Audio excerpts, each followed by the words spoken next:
Guys, this is Coach KP, and today I'm going to talk about what to do when we start to slip from our path, our personal development journey. It could be a meditation path, your goal setting, working towards that dream job or a career for yourself. Any of these things, right? It could be a small goal, could be a large goal, 2-year goal, 3 months, goal, or goal that you had at the beginning of the year. What happens when we start to slip in attaining these goals, and we are now no longer making the checklist on a daily basis, and we have kind of reverted back to our old tendencies. Our thought patterns have been more negative than they really should be, and things of that nature. Like, what do we do when success stops to look like a linear progression?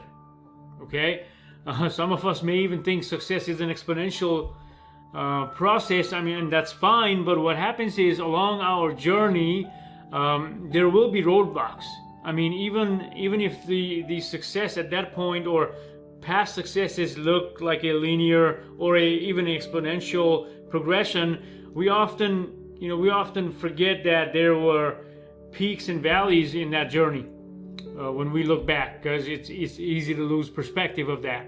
So when that starts to happen, we need to first acknowledge to ourselves that this is happening. Okay, once we acknowledge that we've been slipping in our journey, then what we can do is we can consciously involve ourselves in the patterns of slippage. Like, if you're not doing meditation, and if you can't work up to your regular meditation practice or your goal setting practice, then what you can do is really observe what pattern has taken over. What has been at that point more important to you? Is it something temporary, or is it something more that looks more permanent? For example, if you've got into a more challenging job, or you started a business on your own, and now you need to devote 100% of your attention, 110% of your attention in this job or this thing that you started, and your goals that you set for yourselves, in terms of meditation, so to speak, is slipping, then what do? In that case, it may be okay to not meditate for 3 months, or meditate lesser in the 3 months that you need to really be focusing on this job. Or it may be that your goal setting has taken the backseat, and now you're involving yourself in some kind of a social activity, or even like a mindless activity. Maybe you're going to the bar and getting drunk every Saturday night, and you started this goal setting practice. It was going well for you. You dedicated your nights and weekends for personal development of some kind, and now you're slipping. Now you find yourself hanging out with your friends, and you starting to go get back to drinking on a Friday night, getting hungover on Saturday morning, and Sunday morning, so to speak. Getting drunk on Saturday night. So if that's happening to you, what you can do is, first of all, stop beating yourself up for whatever's happening, right? Let's just observe whatever's happening and understand why that is happening. So if you feel that you've been so focused on hitting your goals that your social life has suffered, then you can consciously make a choice that you're going to go out.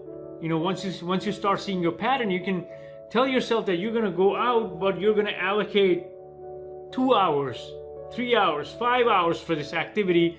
But once that time period that you've allocated is over, you're going to get back and try to get back to your own routine, your routine that's going to propel you forward.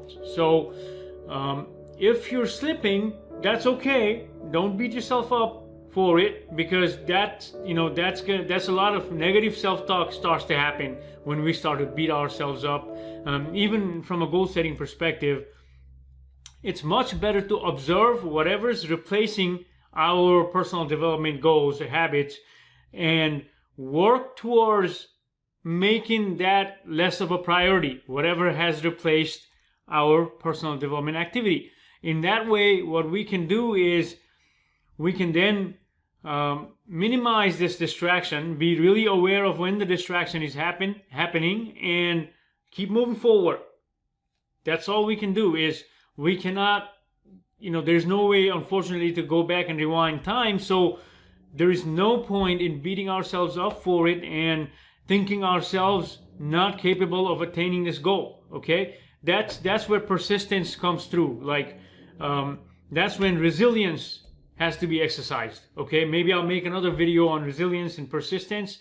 But you guys can look it up. Brene Brown has tons of material in that, and also vulnerability and things of that nature. If you've been into personal development, I'm sure you know about some of these things that I'm talking about, or you can easily find the material. Okay, so my message here today was, let's not beat ourselves up for something that's slipping. Let's observe, and going forward, try to minimize the distraction. Okay, distractions, upsets our balance, and that's okay, because that's a part of the plan. Okay, distractions are a part of the plan. Sometimes it's bound to happen, but we move on, move forward. Okay, peace. Coach KP.